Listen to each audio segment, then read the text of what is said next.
Tony de Broom is used to representing his country on the world stage. Earlier this year, he addressed the United Nations Security Council on issues surrounding climate change. Now he's bringing the debate closer to home. He's asked bigger countries in the region to step up and take action. We do consider Australia to be a big brother to us, small countries in the Pacific, both from the South and the North Pacific. We think that Australia is an essential part of this equation and must take a leadership role. The warming planet is an urgent issue for our island neighbours. We see it as an immediate problem, as a problem that determines whether we survive. Even a moderate rise in temperatures could see smaller nations go under. The most common concern is impact on rising sea levels.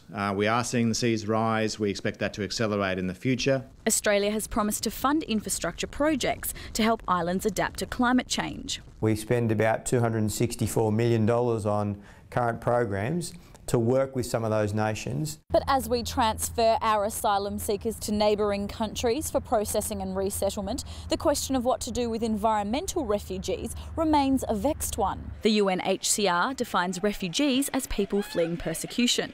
It warns people leaving their countries for environmental reasons might not be covered by the existing definition.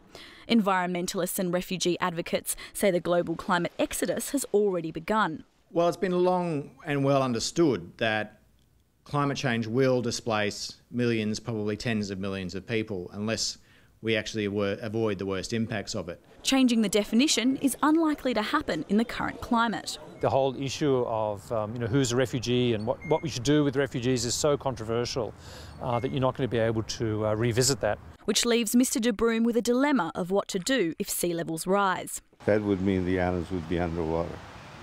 What do we do with the people? What do we do with the country? What do we do with the sovereignty? Mr de Broom wants those questions tackled when the Marshall Islands hosts the Pacific Islands Forum in September. Shalila Medora, World News Australia.